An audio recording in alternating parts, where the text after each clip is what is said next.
ಹೊಳೆನರಸೀಪುರ ಪಟ್ಟಣದ ಸರ್ಕಾರಿ ಕಾನೂನು ಕಾಲೇಜಿನ ಸಭಾಂಗಣದಲ್ಲಿ ತಾಲೂಕು ಕಾನೂನು ಸೇವೆಗಳ ಸಮಿತಿ, ವಕೀಲರ ಸಂಘ ಸಹಯೋಗದಲ್ಲಿ ಸಂವಿಧಾನ ದಿನ ಅಂಗವಾಗಿ ಕಾನೂನು ಅರಿವು ಕಾರ್ಯಕ್ರಮ ಆಯೋಜನೆ ಮಾಡಲಾಗಿತ್ತು.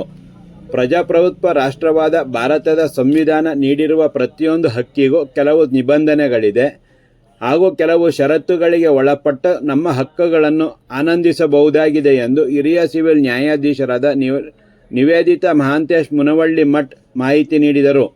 ಸಂವಿಧಾನ ದಿನ ಅಂಗವಾಗಿ ಆಯೋಜನೆ ಮಾಡಿದ್ದ ಕಾನೂನು ಅರಿವು ಕಾರ್ಯಕ್ರಮ ಉದ್ಘಾಟಿಸಿ ಮಾತನಾಡಿದ ಅವರು, ಸಂವಿಧಾನದ ಪೀಠಿಕೆಯನ್ನು ಅವಲೋಕಿಸಿದಾಗ 3 ಅಂಶಗಳಾದ ಸ್ವಾತಂತ್ರ್ಯ, ಸಮಾನತೆ ಹಾಗೂ ಭ್ರಾತೃತ್ವವನ್ನು ಗಮನಿಸಬಹುದು ಮತ್ತು ಇವುಗಳು ನಮ್ಮ ಸಂವಿಧಾನದ ಆಧಾರ ಸ್ತಂಭಗಳು. ವಿವಿಧತೆಯಲ್ಲಿ ಏಕತೆ ಹೊಂದಿರುವ ಪ್ರಜಾಪ್ರಭುತ್ವ ರಾಷ್ಟ್ರವಾದ ಭಾರತದಲ್ಲಿ ಸಂವಿಧಾನದ ಪ್ರಸ್ತಾವನೆಯ ಅಂಶಗಳನ್ನು ಅರ್ಥೈಸಿಕೊಂಡು ಪಾಲನೆ ಮಾಡುತ್ತಾ ಸಾಗಿದ್ದಲ್ಲಿ ನಮ್ಮ ವೈಯಕ್ತಿಕ ಅಭಿವೃದ್ಧಿಯ ಜೊತೆಗೆ ದೇಶವು ಅಭಿವೃದ್ಧಿಗೊಂಡು ಭವ್ಯ ರಾಷ್ಟ್ರವಾಗುತ್ತದೆ.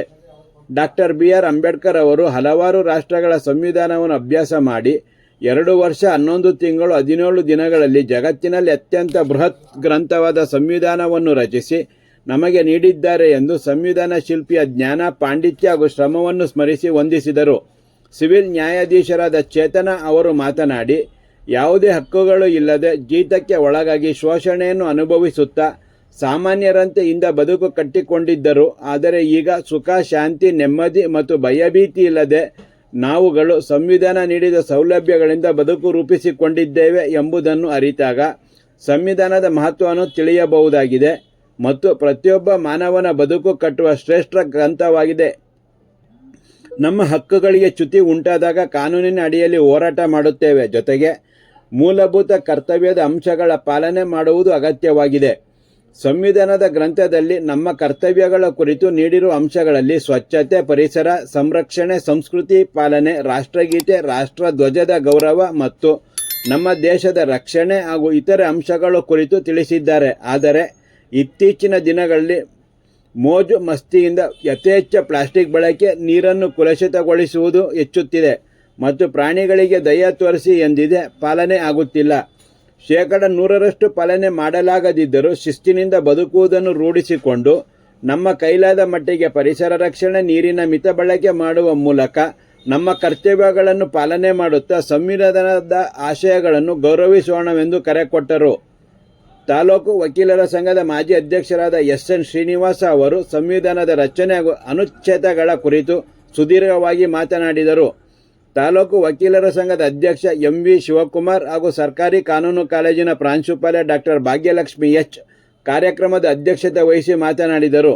ಕಾರ್ಯಕ್ರಮಕ್ಕೂ ಮುನ್ನ ಉಪನ್ಯಾಸಕ ಹರೀಶ್ ಅವರು ಸಂವಿಧಾನ ವಿಧಿಯ ಪ್ರಮಾಣ ವಚನ ಬೋಧಿಸಿದರು. ವಿದ್ಯಾರ್ಥಿನಿ ಐಶ್ವರ್ಯ ಪ್ರಾರ್ಥಿಸಿದರು. ಉಪನ್ಯಾಸಕರಾದ ಮಹಾಂತೇಶ್ ಸ್ವಾಗತಿಸಿದರು. ಸೋಮಶೇಖರ್ ವಂದಿಸಿದರು ಹಾಗೂ ಹರೀಶ್ ನಿರೂಪಿಸಿದರು. ಕಾರ್ಯಕ್ರಮದಲ್ಲಿ ಉಪನ್ಯಾಸಕರಾದ ಡಾಕ್ಟರ್ ಮಡಿವಾಳಪ್ಪ ಮಾಟೋಳಿ ಹಾಗೂ ಗೀತಾ, ನ್ಯಾಯಾಲಯದ ನೌಕರ ಯಶವಂತ್ ಹಾಗೂ ಇತರರು ಉಪಸ್ಥಿತರಿದ್ದರು. ಮೊದಲನೇದಾಗಿ ನಮ್ಮೆಲ್ಲರಿಗೂ ಈ ಸಂವಿಧಾನ ದಿನಾಚರಣೆಯ ಶುಭಾಶಯಗಳು. ನಾವು ನಮಗೆಲ್ಲ ಗೊತ್ತಿರೋ ಹಾಗೆ ವಿವಿಧತೆಯಲ್ಲಿ ಏಕತೆಯನ್ನು ಹೊಂದಿದಂತಹ ರಾಷ್ಟ್ರದಲ್ಲಿ ಅತಿ ದೊಡ್ಡ ಪ್ರಜಾಪ್ರಭುತ್ವ ರಾಷ್ಟ್ರ ಅಂದರೆ ಅದು ಭಾರತ.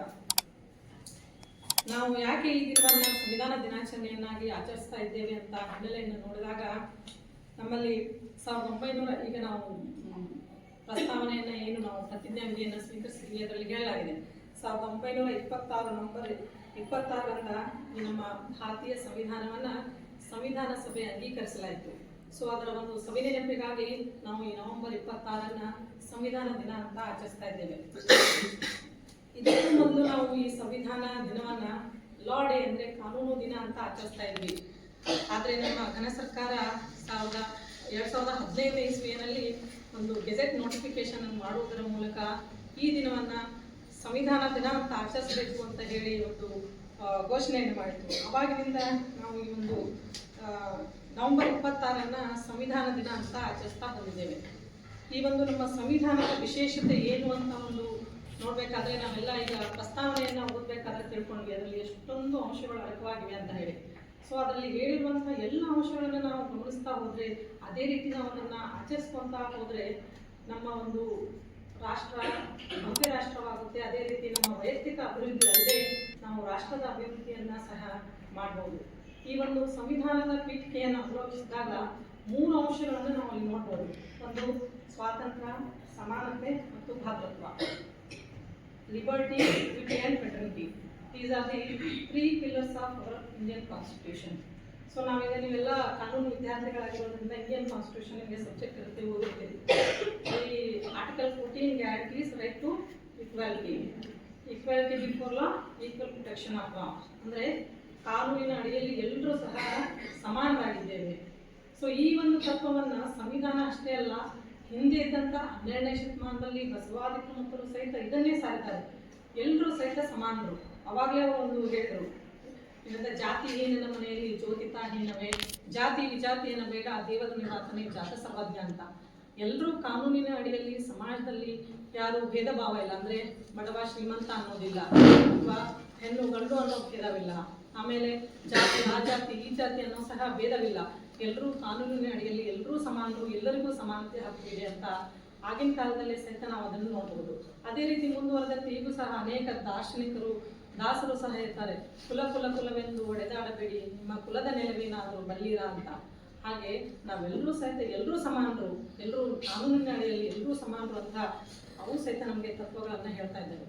ಆಮೇಲೆ ಇನ್ನೊಂದು ನಮ್ಮ ಕಾನ್ಸ್ಟಿಟ್ಯೂಷನ್ ಅಲ್ಲಿ ರೈಟ್ ಟು ಇಕ್ವಾಲಿಟಿ ಆಯಿತು. ಇನ್ನು freedom of speech and expression article 19(1)A ಹೇಳುತ್ತೆ, ಎಲ್ಲರಿಗೂ ಸ್ವಾತಂತ್ರ್ಯ, ವಾಕ್ ಸ್ವಾತಂತ್ರ್ಯ ಇದೆ ಅಂತ. ವಾಕ್ ಸ್ವಾತಂತ್ರ್ಯ ಇದೆ ಅಂತ ಎಲ್ಲದನ್ನೂ ಹೇಳಲಿಕ್ಕೆ ಇರೋದಿಲ್ಲ. It has got some restrictions. Every right has got some restrictions. We have to enjoy the right along subject to conditions ಅಂತ ಹೇಳುತ್ತೆ. ಸೊ ಎಲ್ಲರೂ ಸಹಿತ ಆ ಒಂದು ಏನು ಕಾನೂನಿನ ಚೌಕಟ್ಟು ಏನಿದೆ, within the parameters of law ಅಂತ ಏನು ಹೇಳ್ತೀವಿ, within the framework of law ಅಂತ ಏನು ಹೇಳ್ತೀವಿ, ಅದರಲ್ಲಿ ನಮ್ಮ ರೈಟ್ಗಳನ್ನು ಎಕ್ಸರ್ಸೈಸ್ ಮಾಡಬೇಕು ಅಂತ ಹೇಳಿ ನಮ್ಮ ಒಂದು ಇಂಡಿಯನ್ ಕಾನ್ಸ್ಟಿಟ್ಯೂಷನ್ ಸಹ ಹೇಳುತ್ತೆ. ಅದೇ ರೀತಿ ಭ್ರಾತೃತ್ವ ಅಂದರೆ ನಾವೆಲ್ಲರೂ ಒಂದೇ ಸಮಾಜದಲ್ಲಿ ಬದುಕ್ತಾ ಇರುವಂತಹ ಎಲ್ಲರೂ ವ್ಯಕ್ತಿಗಳು. ನಮ್ಮಲ್ಲಿ ಭೇದ ಭಾವ ಇರಬಾರ್ದು. ಎಲ್ಲರನ್ನೂ ಸಹಿತ ನಮ್ಮ ಅಕ್ಕ ತಂಗಿರು ಅಂತಂದ್ರು ಅಂತ ಹೇಳಿ ನಾವು ನೋಡ್ಕೋಬೇಕಾಗುತ್ತೆ. ಆಮೇಲೆ ನಮ್ಮ ಕಾನ್ಸ್ಟಿಟ್ಯೂಷನಲ್ಲಿ ಎಷ್ಟೊಂದು ನಮಗೆ ಮೂಲಭೂತ ಹಕ್ಕುಗಳನ್ನು ಕೊಟ್ಟಿದ್ದಾವೋ, ಅದೇ ರೀತಿ ಇಂಡಿಯನ್ ಕಾನ್ಸ್ಟಿಟ್ಯೂಷನಲ್ಲಿ ಅದರ್ ಪಾರ್ಟೀಸ್ ನಮಗೆ ಮೂಲಭೂತ ಕರ್ತವ್ಯಗಳನ್ನು ಸಹ ಕೊಟ್ಟಿದೆ. Those are 2 faces of A same coin. ಒಂದು ಕಡೆಗೆ ಹಕ್ಕುಗಳನ್ನು ಹೇಳಿದರೆ ಇನ್ನೊಂದು ಕಡೆಗೆ ಅದು ಕರ್ತವ್ಯಗಳನ್ನು ಸಹ ಹೇಳುತ್ತೆ. ನಮಗೆ ಹಕ್ಕು ಬೇಕು, ಕರ್ತವ್ಯ ಬೇಡ ಅಂತ ಹೇಳಿ ಅನ್ನೋ ಹಾಗಿಲ್ಲ. ಸೊ ಅದಕ್ಕಾಗಿ ಯಾವ ಹಕ್ಕುಗಳು ಏನಿದಾವೆ ಅದರ ತಕ್ಕಂತೆ ಹಕ್ಕುಗಳನ್ನು ಎಂಜಾಯ್ ಮಾಡೋದ್ರ ಜೊತೆಗೆ ನಾವು ನಮಗೆ ವಹಿಸಿಕೊಟ್ಟಂತಹ ಕರ್ತವ್ಯಗಳನ್ನು ಸಹ ಪಾಲನೆ ಮಾಡಬೇಕಾಗಿರೋದು ನಮ್ಮೆಲ್ಲರ ಕರ್ತವ್ಯವಾಗಿದೆ. ಸೊ ಈ ಒಂದು ಕಾನೂನನ್ನು, ಈ ಒಂದು ಸಂವಿಧಾನವನ್ನು ಏನು ನಮಗೆಲ್ಲ ಗೊತ್ತಿರೋ ಹಾಗೆ ಭಾರತದ ಒಂದು ಸಂವಿಧಾನ ಒಂದು ಜಗತ್ತಿನಲ್ಲಿಯೇ ಒಂದು ಎಲ್ಲ ರಾಷ್ಟ್ರಗಳನ್ನು ಹೋಲಿಸಿ ನೋಡಿದ್ರೆ ಅತಿ ಒಂದು ಸುದೀರ್ಘವಾದಂಥ ಸಂವಿಧಾನ, ಬೃಹತ್ತಾದಂಥ ಸಂವಿಧಾನ ಅಂತ ಹೇಳ್ತಾರೆ. ಸೊ ಈ ಒಂದು ಸಂವಿಧಾನವನ್ನು ಬರೀಲಿಕ್ಕೆ ಎಷ್ಟು ಸಮಯ ತಗೊಂಡು ಅಂತ ನೋಡಬೇಕಾದ್ರೆ 2 ವರ್ಷ 11 ತಿಂಗಳು 17 ದಿನಗಳನ್ನು ಈ ಒಂದು ಸಂವಿಧಾನವನ್ನು ರಚನೆ ಮಾಡಲಿಕ್ಕೆ ಸಮಯವನ್ನು ತಗೊಂಡಿದ್ದಾರೆ. ಇಂತಹ ಒಂದು ಅದ್ಭುತವಾದಂತಹ ಒಂದು ಗ್ರಂಥವನ್ನು ಏನು ನಮಗೆ ಡಾಕ್ಟರ್ B.R. ಅಂಬೇಡ್ಕರ್ ಅವರು ಏನು ನಮಗೆ ಕೊಡ್ಮಾಡಿದ್ದಾರೆ ಅನ್ನೋದನ್ನು ನಾವಿಲ್ಲಿ ತುಂಬ ನೆನೆಬೇಕಾಗತ್ತೆ. ಇವತ್ತಿನ ದಿವಸ ಅವ್ರನ್ನ ನೆನೆದೇ ಹೋದರೆ ನಾವಿಲ್ಲಿ ಇದನ್ನು ಮಾಡಿದ್ರು ಸಹಿತ ವ್ಯರ್ಥ ಅಂತ ಅನಿಸುತ್ತೆ. ಅಂತ ಸುದೀರ್ಘವಾದಂಥ ಒಳ್ಳೆಯ ಗ್ರಂಥವನ್ನು ಇವತ್ತು ನಮಗೆ ಕೊಡುಗೆಯಾಗಿ ಕೊಟ್ಟಂತಹ ಡಾಕ್ಟರ್ ಅಂಬೇಡ್ಕರ್ನವ್ರನ್ನ ಎಲ್ಲ ನೆನೆಸುತ್ತಾ ಅವರು ಏನು ಹಾಕಿಕೊಟ್ಟಿದ್ದಾರೆ ಇದರಲ್ಲಿ ಪ್ರಿಯಾಂಬಲಲ್ಲಿ ಹೇಳಿರೋ ಹಾಗೆ ಅಥವಾ ಇದರಲ್ಲಿ ಹೇಳಿರೋ ಹಾಗೆ ಎಲ್ಲ ಅಂಶಗಳನ್ನು ನಾವು ಇವತ್ತು ಪಾಲನೆ ಮಾಡುತ್ತಾ ಹೋದದ್ದಾದರೆ ಒಂದು ಒಳ್ಳೆಯ ಒಂದು ಸಮಾಜವನ್ನು ನಿರ್ಮಾಣ ಮಾಡೋಕ್ಕೆ ಅಷ್ಟೇ ಅಲ್ಲ, ನಾವು ವೈಯಕ್ತಿಕವಾಗಿ ಅಭಿವೃದ್ಧಿಯನ್ನು ಸಾಧಿಸಬಹುದು ಅಂತ ಹೇಳ್ತಾ ಇವತ್ತಿನ ದಿವಸ ಮತ್ತೊಮ್ಮೆ ಎಲ್ಲರನ್ನೂ ಈ ಒಂದು ಸಂವಿಧಾನ ರಚನೆಯಲ್ಲಿ ಪಾಲ್ಗೊಂಡಂಥ ಎಲ್ಲ ಮಹನೀಯರನ್ನು ನೆನೆಯುತ್ತಾ ಇವತ್ತಿನ ದಿವಸ ನಾವು ಒಂದು ಈ ಒಂದು ಸಮಾರಂಭವನ್ನು ಆಚರಿಸ್ತಾ ಇದ್ದೇವೆ. ಆದ್ದರಿಂದ ಇದರಿಂದ ಎಲ್ಲರಿಗೂ ಒಳ್ಳೆಯದಾಗಲಿ ಅಂತ ಹೇಳ್ತಾ ಧರ್ಮೋ ರಕ್ಷತಿ ರಕ್ಷಿತ ಅಂತ ಹೇಳ್ತಾ ಎಲ್ಲರೂ ಮುಗಿಸಿ ನ್ಯಾಯ ಮಾಡ್ತಾರೆ. ಈಗ ಸಂವಿಧಾನದ ಒಂದು ಇಂಪಾರ್ಟೆನ್ಸ್ ನಮಗೆ ಹೇಗೆ ಗೊತ್ತಾಗಬೇಕು, ನಾವು ಓದ್ತೇವೆ ಬಿಡ್ತೇವೆ, ಅದನ್ನು ಹೇಗೆ ನಮಗೆ ಅದು ಜೀವನಕ್ಕೆ ನಮಗೆ ಅದು ಆಧಾರ ಅಥವಾ ಹೇಗೆ ಅದು ಅದರ ಪ್ರಾಮುಖ್ಯತೆ ನಾವು ತಿಳ್ಕೋಬೇಕು ಅಂದ್ರೆ ಏನಿಲ್ಲ, ನಾವು ಈ ದಿನ ಇಷ್ಟು ಸುಖ ಸಂತೋಷ ನೆಮ್ಮದಿಯಿಂದ ಯಾವುದೇ ತಾರತಮ್ಯಕ್ಕೆ ಒಳಗಾಗದೆ ಯಾವುದೋ ಒಂದು ಭಯ ಭೀತಿ ಇಲ್ಲದೆ ನಾವು ಬದುಕ್ತಾ ಇದ್ದೇವೆ ಅಂದ್ರೆ ಅದಕ್ಕೆ ಮೂಲ ಕಾರಣನೇ ಅದಕ್ಕೆ ನಮ್ಮ ಸಂವಿಧಾನ ಎಷ್ಟು ಅದರ ಪ್ರಾಮುಖ್ಯತೆಯನ್ನು ಈ ರೀತಿ ನಾವು ಅರ್ಥ ಮಾಡ್ಕೋಬಹುದು. ನಾವು ಜಸ್ಟ್ ಓದ್ತೇವೆ ಬಿಡ್ತೇವೆ ಅಷ್ಟೇ ಅದಲ್ಲ, ಈಗ ಹಿಂದೆ ನಾವು ಬದುಕ್ತಾ ಇದ್ವಿ, ಸಂವಿಧಾನ ಬರೋದಕ್ಕಿಂತ ಹಿಂದೆ ನಾವು ಇದ್ವಿ. ಯಾವುದೋ ಜೀತಕ್ಕೆ ಒಳಗಾಗಿ ಯಾವುದೇ ಹಕ್ಕುಗಳು ಇಲ್ಲದೆ ನಾವೊಂದು ಸಾಮಾನ್ಯರಾಗಿ ನಾವು ಬದುಕ್ತಾ ಇದ್ವಿ. ಎಲ್ಲ ರಿಸ್ಟ್ರಿಕ್ಷನ್ಸ್, ಎಲ್ಲ ಶೋಷಣೆಗಳು ಅದನ್ನೆಲ್ಲರೂ ಅನುಭವಿಸ್ಕೊಂಡು ನಾವು ಬದುಕ್ತಾ ಇದ್ವಿ. ಇನ್ನೊಂದೇನಂದ್ರೆ ಅವ್ರು ಹೇಳಿದ್ರು ಮೂಲಭೂತ ಹಕ್ಕುಗಳು ಮತ್ತು ಮೂಲಭೂತ ಕರ್ತವ್ಯಗಳು ಅಂತ. ಅದನ್ನು ಹೊರತುಪಡಿಸಿ ಈ ಒಂದು ಸಂವಿಧಾನವನ್ನು ನಾವು ಮಾನವನ ಬದುಕು ಕಟ್ಟುವ ಒಂದು ಶ್ರೇಷ್ಠ ಗ್ರಂಥ ಅಂತಾನೆ ಹೇಳ್ತಾರೆ ಎಲ್ಲರೂ ಕೂಡ. ಅದು ಹೌದು ಕೂಡ. ಈಗ ನಮಗೆ ನಾವು ಅದರ ಪ್ರಾಮುಖ್ಯತೆಯನ್ನು ಅಷ್ಟೊಂದು ನಾವು ಡೀಪ್ ಆಗಿ ತಿಳ್ಕೊಳ್ಳದೆ ಇರುವುದರಿಂದ ನಮಗೆ ಅದು ಅರ್ಥ ಆಗುದಿಲ್ಲ.